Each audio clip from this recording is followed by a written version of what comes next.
Hi, it's Fias Tarot. Hello, all signs. So, let's see and let's check kung magpaparamdam na ba si person mo ngayong November. Magpaparamdam na ba yung taong lang ghost tayo this November? Let's see. So again, syempre, before tayo mag-start, kung hindi ka pa nakapag-subscribe, please do subscribe and hit the notification bell para lagi po tayo maging updated sa mga mangyayari pa lang. And again, kung may tanong pa pagdating sa private reading, just message me sa akin pong FB page for more info. Ganun din po pagdating sa ating mga charms, okay? So yes, meron tayong pang-alis, M-A-L-A-S, yes, pang-alis ng alat sa negosyo, sa bahay, sa pamumuhay mo, sa sarili. Yan, pang-alis ng blockage, okay? So, ano pa ba? And yeah, pang-taboy siya, okay?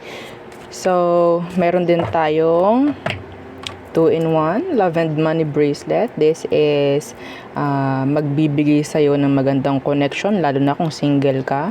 Kung merong mga conflict pagdating po sa connection, so gagawin nito kung anong dapat. Okay? And syempre, pagdating sa pamemera, yan. Mas magaling, oo, mas magaling. Or I think parang mas inuuna yung pamemera, lalo na kung ang issue mo is love. Uunahin ito pamemera mo, ayusin niya yung pamemera mo para doon ka ma-focus. Parang ganyan. Ibibigay sa'yo nito kung ano man yung kailangan mo pagdating sa pamemera. Okay? More customers, more sales, increase, yan, mga ganyan. Kasi meron itong plus citrine stone. Okay? Citrine stone is the money magnet. Okay? Madalas ginagamit po ng mga nagnenegosyo. Okay? Madalas. Oo, pwedeng hindi nyo alam yon, pero yes. Bibigyan ko kayo ng idea. Syempre, dapat hindi lang sila. Dapat kayo din. Dapat tayo din. May alam tayo sa ganyan. Okay? Sa mga stones. Oo. And syempre, yung ating granter necklace. So, si granter, siya yung taga-grant po ng inyong mga minamanifest. Okay? Siya yung nagbibigay rin ng at least twice per week na surprises. Okay. So, and syempre, meron din tayong pang protection from evil eye. Magkaiba po si evil eye and ito. Okay? So, protection lang po yung si evil eye mula sa mga nagsasabi ng hindi magaganda sa'yo. Okay? Ito, sakop na rin niya yun. Pero si evil eye, hindi niya kayang mag-alis ng blockages. Okay? Ito lang po, yung ating cord cut. Okay? So, yeah, madalas ang alam sa cord cut is pagkakat lang ng mga ties ng mga nakapagbigay sa inyo ng hindi magandang energy. Okay? Yun yung madalas na alam eh. Pero syempre, palalawakin natin. Okay? So,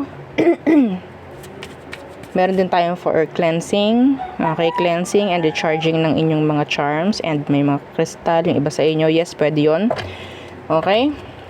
So, yeah, just message me. Okay po. So, let's start the reading. May chance ba na magparamdam sa'yo yung taong iniisip mo this November? Okay, so air signs. A lot of blockages. So, who is this air sign? Sino tong taong to? Oh, the Empress. Could be a mother or father figure. The Empress. So, pwedeng yan nga, may anak. Some of them, they're like attractive. Attractive, kahit ano pa ang gender niya. Okay, the Empress. And the Queen of Swords in reversed. Masungit.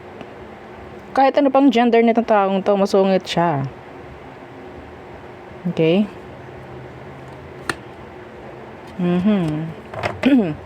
Some of you, hindi yun para sa lahat some of you, I'm seeing an energy of infidelity, legal matter dito sa connection nyo, dito sa taong to. Let's see, may chance po ba na mag-reach out or magparamdam itong taong to ngayong November? Okay. Magparamdam na ba sa'yo ngayong November itong taong ito? The King of Wands. The Page of Swords. Itong taong to, sabihin kung nagpaplano po. Okay, nagpaplano.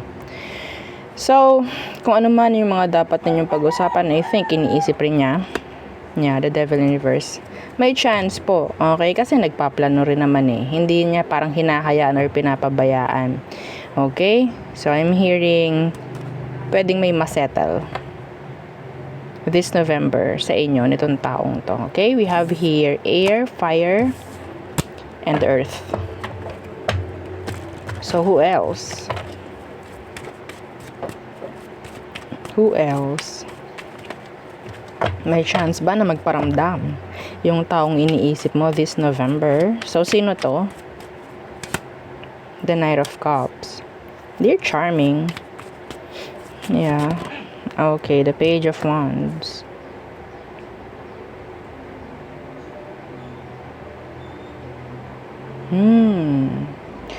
Some of you, itong taong to is parang conflicted. Okay? Indecisive. Yeah. Pwedeng sa'yo is lumiligaw lang or nakikipag-connect lang sa'yo pero inconsistent. Kasi pwedeng itong taong to is nakakakuha rin siya ng ibang energy sa iba or nakakapagbigay ng attention sa iba. Nagbibigay siya ng attention or kumukuha siya ng attention from other people. So, it's like hati. Hindi siya maging consistent sa connection or sa inyong dalawa.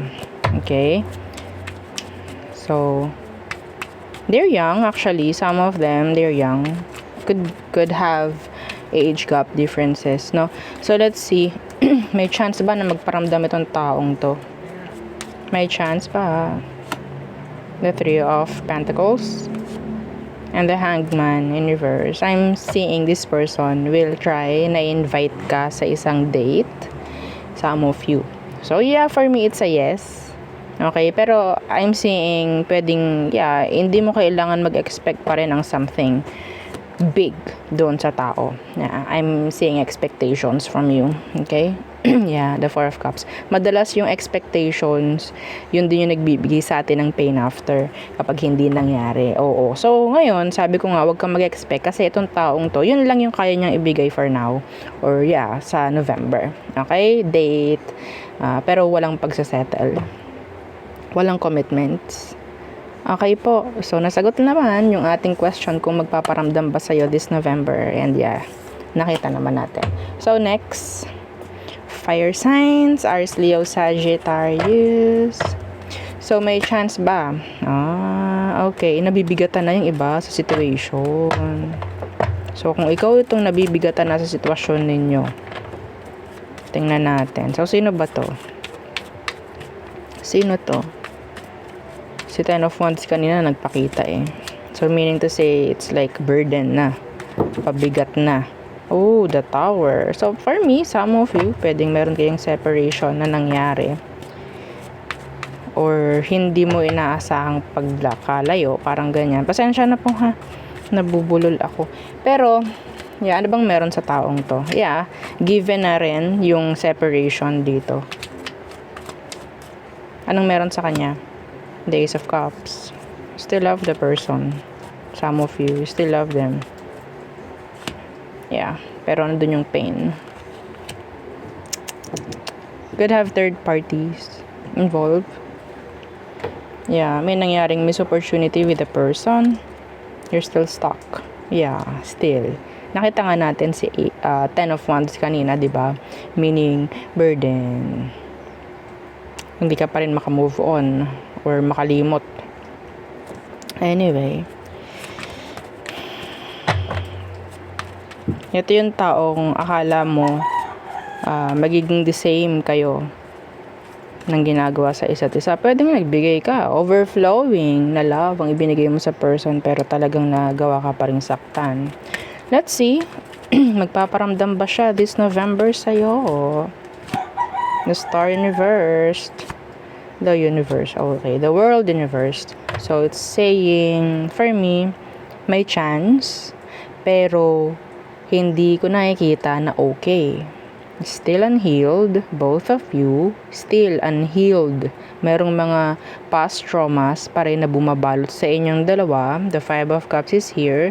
Some of you, ina-advisean na mag-move on pero hindi ginagawa kasi andun yung pinipili pa rin na maging stuck, which is the Eight of Swords.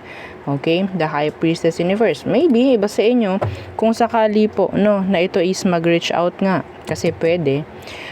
May chance po na bigyan kayo nito ng clarity or closure if ever, na pwedeng makakatulong rin sa inyo kung yun nga ang inyong hinihingi. Okay? So there. So we have here Aquarius, fixed signs, air, water. Could be any sign anyway. So, who else? Who else? Fire signs. Aries, Leo, Sagittarius. Magpaparamdam ba yung taong iniisip mo ngayong November sa'yo? The Devil, the Toxic. Okay, so lahat na ng negativities na may isip mo. So what's with that Devil? Could be a Capricorn. Okay, the Ten of Wands. Dinrap mo siya actually. Ikaw yung nagdrop sa kanya kasi hindi mo kinaya lahat ng katoksikan. So, let's see, will they reach out? Gumawa ba siya ng action sa ginawa mong pagbitaw? Gagawa ba siya ng kung ano man na inaasahan mo? Tingnan natin, this November, may chance ba? The Five of Swords in reversed and the Eight of Coins. This is energy po ng kagustuhan lamang na maging okay kayo, pero sabihin nating hindi may execute. May chance po ng chat. May chance ng chat, pero hindi ko nakikitaan ng energy ng pagiging consistent. Okay? Yes, still the tower's burning. Or maybe, kung ito'y mag-reach out or magpaparamdam this November, lalo lang lalala ang situation ng taong to. Okay? So, mas maganda talaga kung dinarap mo na, wag mo nang hintayin pa. Wag mo nang i-welcome pa. Mahirap makaalis sa energy ng Devil. Okay? Mahirap. So, kung ikaw itong nakaalis doon, sabihin nating you're strong. Okay? Strong ka kasi nakaalis ka sa ganun eh. Sometimes nandiyan yung attachments. Yeah. Kung nakaalis ka na doon, bakit ka pa babalik? Bakit ka pa nag-e-expect? Hindi ka alis dyan kung hindi ka na nagiging okay. So, there. So, next. Water signs. Cancer, Scorpio, and Pisces. So, who is this person? May chance ba na magparamdam sa'yo this November? Itong taong iniisip mo. Okay. We have here the Hermit in reverse. Pwedeng yes. Literal, nag-ghost ka ng taong to. Could be a Virgo. Okay. So, any signs, pwede naman. Pero, yeah. The energy says na parang saying na ito ay ng ghost. Ginost ka, walang dahilan, walang rason, wala kang nalalaman na kung ano man, kung bakit siya umalis. Biglaan lang nawala, iniwan ka sa ere. Nawala ang communication nyo ng taong to. Water sign, bigla na lang nawala, bigla kang binlock, mga ganyang bagay-bagay. Okay, without any explanations. So, let's see, will they reach out or magparamdam ba sila this November sa'yo? Water signs. Okay, magparamdam ba? Okay, here we come. Oh, here we go again. Diba? Here they come with their love offer, the Knight of Cups. And, yeah, death. Okay, water signs. You've been through a lot. Dito sa taong to. Okay, the Eight of Swords in reverse is here. And the Lovers in reverse. Actually, itong taong to, sabihin nating wala ka naman talagang nakitang clarity or label sa totoo lang or kaseryosohan sa inyo in general. Sa tingin ko, itong taong to Kung babalik man, ganun pa rin po. Okay, ganun pa rin. Pero ang sinasabi dito is an advice. Advice na ikaw ay mag-focus na sa iba. Mag-focus na sa bago, mag-focus na sa kung saan. Wag lang dito. Okay, wag lang dito. You need to release yourself sa kung anumang mga expectations mula sa taong ito. Okay? Some of you, talagang sinadya niya na wala siyang sabihin, walang dahilan, bigla na lang nawala. Para po madali po siyang bumalik. Para iintindihin mo or i-welcome mo yung mga sasabihin niya pagbalik niya. Yes. Kasi itong taong to, alam niya maghihintay ka. Opo, alam niya maghihintay ka. Alam niyang naghihintay ka ng kung ano man na galing sa kanya, paliwanag, mensahe, explanations. Yes. Alam niya yun. And talagang ito ay sabihin nating sadya. Sadya ng tao. Sinadya niya na talagang wala siyang sasabihin sa'yo, basta lang siyang mawawala. So, wag niyo ipakita na open kayo sa ganun. Okay? Kung sakali man, makinig ka. Sinasabi naman kasi dito na pwede pa. Na pwedeng mag-reach out, magparamdam this November. Okay? Pero kung may mga ipapaliwanag siya, tingnan ninyo kung dapat bang paniwalaan or what. Okay? And, wag nyo agad-agad pababalikin. Wag agad-agad, okay, tayo na muli. Wag nyo gagawin. Wag nyo susubukan. Okay. So, there. Nakadalawa na ba tayo kay water signs? I'm sorry, ha. Ako ay nalulutang. So, kapag bumasa ako at nakalipas na, hindi ko natanda. Oh my gosh. So, let's see. Who else? For water signs, Cancer, Scorpio, Pisces. Who else? Sino ba to? Okay, your bitter ex. Some of you, this could be you who's bitter. The Six of Cups inversed. Yeah, the Three of Cups. Wanting a reconciliation. Maybe you are. Okay? You want reconciliation from the person. Wanting reconnection. Ito yon. Kung sino man tong iniisip mo yon na talagang gustong-gusto mong magkaroon kayo ng balikan, tingnan natin kung matutuloy ba or mangyayari ba or mag-reach out ba, magpaparamdam ba this November yung person na iniisip mo. The Hanged Man in reversed and the Four of Wands in reversed. It's saying no. No. Magbibigay lang sa'yo ng burden itong situation ninyo kapag ikaw itong parang maghihintay, mag-expect. Okay? So, this is your sign na wag ka munang maghintay. Okay? Focus on something else. Be productive if ever, kung kaya. Okay? So, there. So, next, our Earth signs. Taurus, Virgo, Capricorn. So, may chance ba na magparamdam yung person na iniisip mo ngayong November? May chance ba na magparamdam na yung taong iniisip mo this November? Who is this? Earth signs. The Queen of Swords. You're detached, cold, silent. Could be a Libra. Let's see what's with that Queen of Swords. The Tower in reversed. Nandito yung galit, nandito yung away. They're trying to avoid you. But they can't. Actually, they can't. Some of you, pwedeng same gender. Let's see. May chance ba na mag-reach out? The Nine of Swords in reversed. The Four of Wands. It's a yes. It's a yes. Yeah.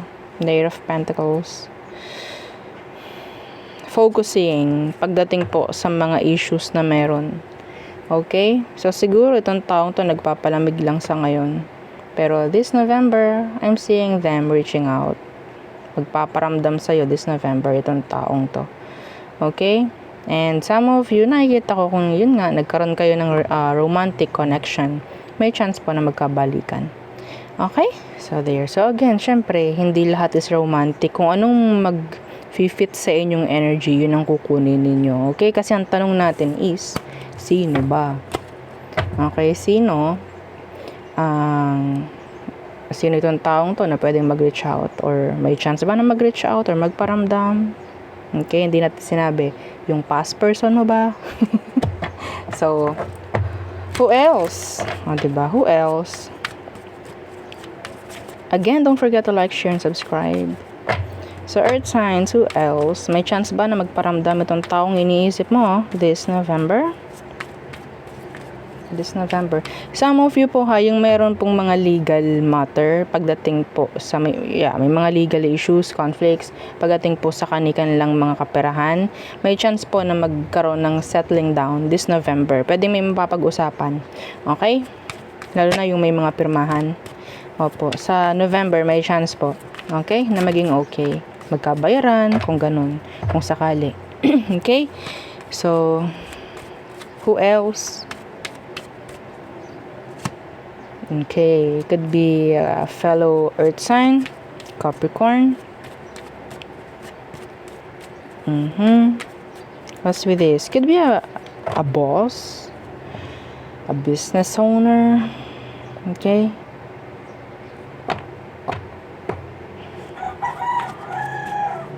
What's with this? King of Coins, the Five of Swords. So, pwedeng meron kayong issue or arguments ng taong ito. Some of them, they're like responsible sa isang conflict na meron kayo. Okay? So, may chance rin po na pwedeng isa itong boss na talagang hindi nyo makausap ng maayos, mga ganyan. May conflict kayo with your boss. Okay? So, let's see. Anong meron? May chance ba na magparamdam? May mangyari ng okay, maganda, kung ano man this November? Let's see. The Queen of Cups in reversed and the Moon in reversed. So again, nandito pa rin yung confusion, nandyan pa rin yung parang mararamdaman yung option pa rin. Nandyan pa rin kayo sa listahan. Okay? Itong taong to, gusto kasi nito para siyang ang tawag dyan, hinahabol. Gusto ng taong to parang hinahabol siya. Okay?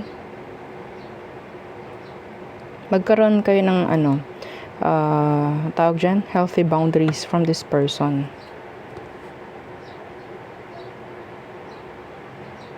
Hindi Oo, kasi they're like self-centered.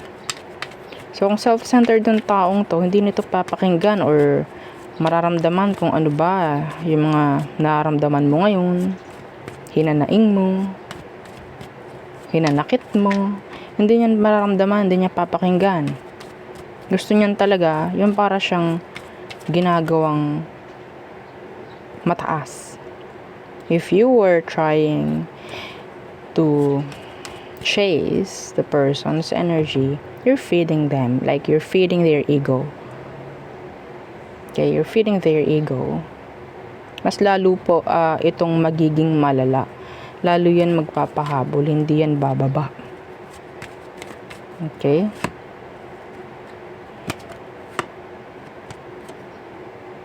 Let them taste their own medicine.